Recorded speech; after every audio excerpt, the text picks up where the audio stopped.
Coucou tout le monde, j'espère que vous allez bien. Je reviens sur cette chaîne avec ma deuxième vidéo qui est un thème assez différent du premier, mais qui est toujours dans le domaine de l'éducation et compagnie, donc le domaine du foyer. Alors, on va parler budget. Je vous avais sondé sur Instagram à savoir si c'était un concept qui vous plairait. Vous avez été quelques-unes à me répondre que oui. Donc aujourd'hui, je reviens justement avec cette méthode dont j'ai entendu parler il y a quelque temps maintenant sur YouTube, notamment sur la chaîne de Angeline. Donc c'est la première chaîne en fait où j'ai découvert ce concept. Et puis je me suis rendu compte que pas mal d'autres personnes appliquent aussi cette méthode, notamment dans ma vie halal. Donc je vous mettrai dans la barre de description juste en dessous le nom de ces chaînes. Elles sont vraiment très intéressantes. Il y a pas mal de vidéos très inspirantes, donc je vous les mettrai juste en dessous de la vidéo. Alors, ce concept, à quoi est-ce que ça sert? Eh bien, c'est une gestion de budget. Ça permet de pouvoir se rendre compte des dépenses que l'on fait quotidiennement ou bien mensuellement. Voilà, c'est chacun après qui gère de la manière dont il le souhaite. Les vidéos que j'ai pu voir sont une gestion plutôt à la semaine. Moi, c'est pas forcément quelque chose qui me convient. Donc, comme je l'ai dit, en fait, je m'inspire de ces vidéos-là, mais je n'appliquerai pas, en tout cas pour le moment, le principe à la lettre. Moi, comme je l'ai dit juste avant, je préfère fonctionner au mois. Et c'est quelque chose qui me convient en tout cas pour le moment. Donc, ça va être ma méthode à moi avec ces enveloppes. Alors, je vais vous expliquer comment mettre en place ce système. Alors, pour ce faire, vous devez en fait vous poser tout simplement et faire vos calculs. Vous devez noter l'argent qui rentre, donc vos salaires, pardon, tout l'argent qui rentre tout simplement. Et ensuite, calculer vos dépenses fixes, toutes vos factures, toutes les dépenses en fait qui ne bougent pas, qui sont toujours les mêmes chaque mois. Vous additionnez toutes ces sommes que vous dépensez, voilà, toutes ces sommes fixes, vos factures, et ensuite bah, vous les soustrayez à vos dépenses, à vos entrées d'argent, pardon.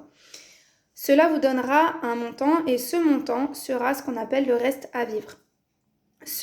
Voilà, cet argent qui n'est pas destiné à une chose en particulier, voilà, que vous ne voyez pas en fait sortir parce que la plupart du temps on a tendance à utiliser la carte bancaire sans se rendre compte de ce qui sort.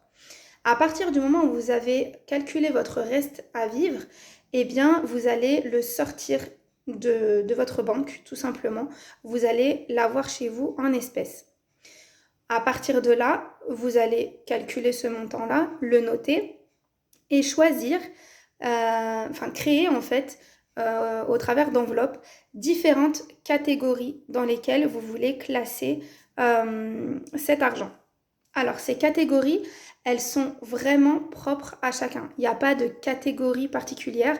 Alors il y en a qui en général chez tout le monde reviennent, comme je ne sais pas, l'enveloppe divers.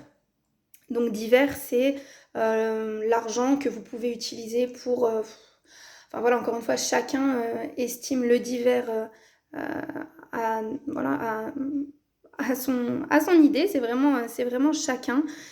Divers, ça peut être aller acheter une baguette de pain, un magazine pour ceux qui achètent des magazines. Ça peut être, je ne sais pas... voilà, aller faire quelques dépenses chez Action, ce genre de magasin. Donc ça peut être par exemple dans une enveloppe divers. Alors, je vais vous montrer quelques catégories que moi j'ai pu faire. Elles ne sont pas encore toutes faites. Je voulais ajouter encore quelques catégories. Et à partir de là, bah, déjà ça peut vous donner des idées. Et puis vous-même ensuite d'en rajouter ou bien de ne pas mettre les mêmes que les miennes bien sûr. Et puis faire voilà, ce qui vous correspond le plus. Alors là, j'avais fait une première enveloppe, comme vous voyez, divers. Donc divers D-I-V-E-R-S et non pas D''H-I-V-E-R, qu'on s'entende bien.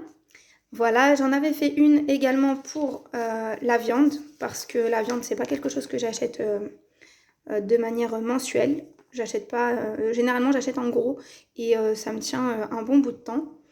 J'ai fait une enveloppe également urgence. Donc voilà, une urgence, ça peut être voilà, une dépense qui n'était pas prévue du tout, la machine à laver qui lâche, le frigo, ce genre de choses. Voilà, au moins il y a un petit peu d'argent qui est prévu à cet effet. L'enveloppe qui pour moi est l'enveloppe la plus importante, c'est l'enveloppe des courses, donc l'enveloppe la plus grosse. C'est voilà, c'est la dépense principale de mon foyer. Ici, donc, j'ai fait une enveloppe pour les cadeaux du Eid. Donc, très souvent, on voit sur YouTube des enveloppes pour les cadeaux de Noël. Personnellement, c'est pas quelque chose que l'on fait. Donc, pour moi, ça sera cadeau du Eid. Il y a une enveloppe intéressante aussi que j'ai vue dans cette méthode qui s'appelle défi 5 euros. Alors, je crois que c'était Angeline, si je me trompe pas, qui avait fait comme ça, c'est-à-dire que chaque fois qu'elle a un billet de 5 euros, voilà, quand elle dépense et qu'il lui reste des billets de 5 euros, elle vient les mettre dans l'enveloppe. Et mine de rien, à la fin du mois, ça fait une économie non négligeable. C'est vraiment super intéressant comme petite astuce, j'aime beaucoup. Et je m'étais dit que c'est ce que je ferais. J'ai fait également une enveloppe vacances. Bon, je ne pars pas régulièrement en vacances, mais bon, à force de faire des économies, peut-être que ça sera quelque chose que je pourrais faire. Et puis par les temps qui courent, c'est vrai que les vacances, ça reste quand même quelque chose d'assez, comment dire, d'assez idéologique, on va dire. Donc voilà. Donc ça, ce sont les enveloppes que j'ai faites. Donc l'enveloppe course. J'ai également fait des enveloppes d'argent de côté à mettre pour les enfants pour plus tard. Également, je compte mettre une catégorie IEF. Donc on fait l'instruction en famille et du coup, on ne perçoit pas l'argent de la rentrée scolaire. Donc cette enveloppe-là me permettrait de mettre de l'argent de côté pour les achats des fournitures en début d'année scolaire ou justement aussi les achats qui peuvent être amenés à être faits durant l'année.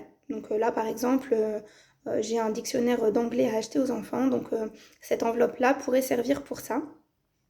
J'avais pensé aussi à une autre catégorie, oui, catégorie vêtements aussi, qui peut être intéressante. Bon, les vêtements, c'est quelque chose qu'on n'achète pas non plus régulièrement, mais justement pouvoir faire des économies pour ça. Voilà. Bon, après, les catégories, comme je vous l'ai dit, c'est vraiment propre à chacun.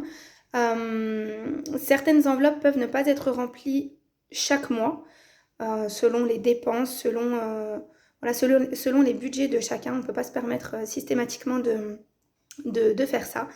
Donc moi, les vidéos que j'ai pu regarder, comme je vous ai dit, c'est vrai que principalement, ce sont des vidéos avec des personnes qui ont des budgets assez gros.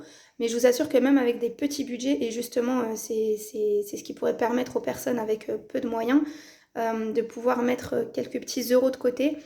C'est faisable aussi. Pour ma part, voilà, je n'ai pas un gros budget. Il n'y a pas une grande entrée d'argent qui rentre chaque mois. Donc, je vous dirai sur le long terme si c'est quelque chose qui peut être maintenu, si c'est quelque chose qui me permet de faire des économies ou pas.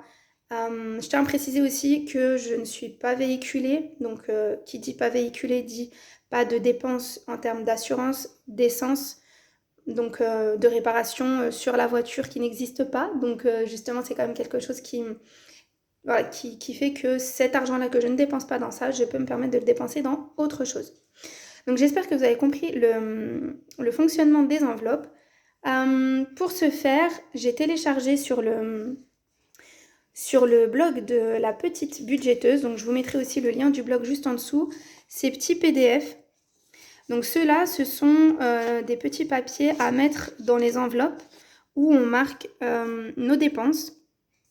Voilà, peut-être même le lieu dans lequel on a dépensé si on le souhaite, la date, le montant dépensé et ce qui nous reste ensuite dans l'enveloppe où on avait déterminé un montant.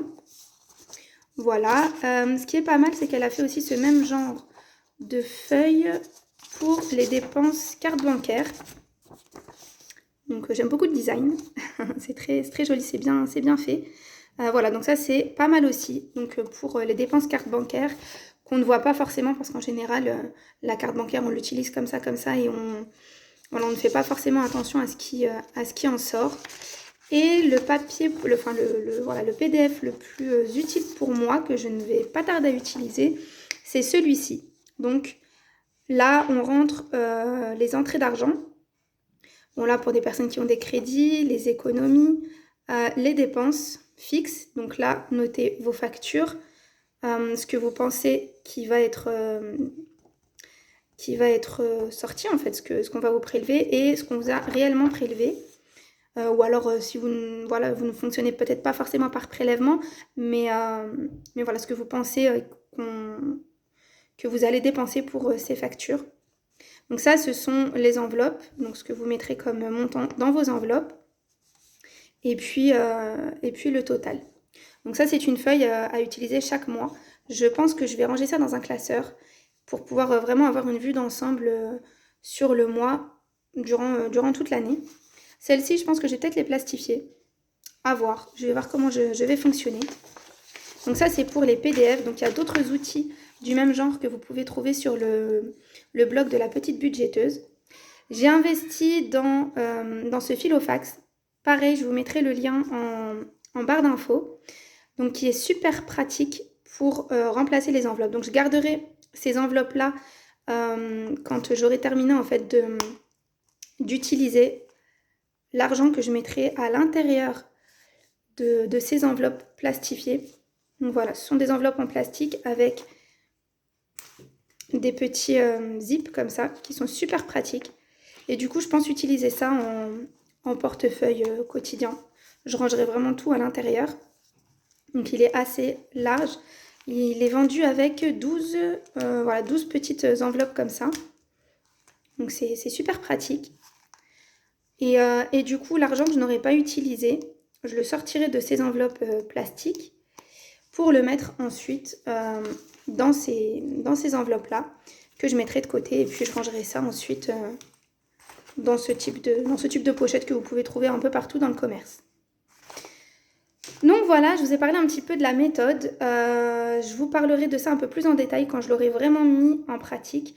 Donc je pense commencer vraiment de façon bien précise en début de mois, donc le mois de février.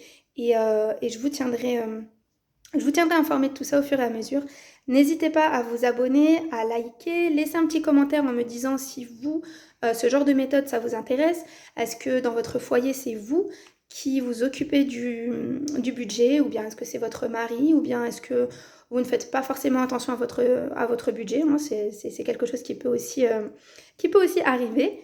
Voilà, n'hésitez pas à activer la petite cloche pour pouvoir être informé des nouvelles vidéos et à me suivre sur mon compte Instagram Educ et compagnie. Vous retrouverez tous les liens dans la barre d'infos comme je vous l'ai dit et je vous dis à très bientôt dans une prochaine vidéo.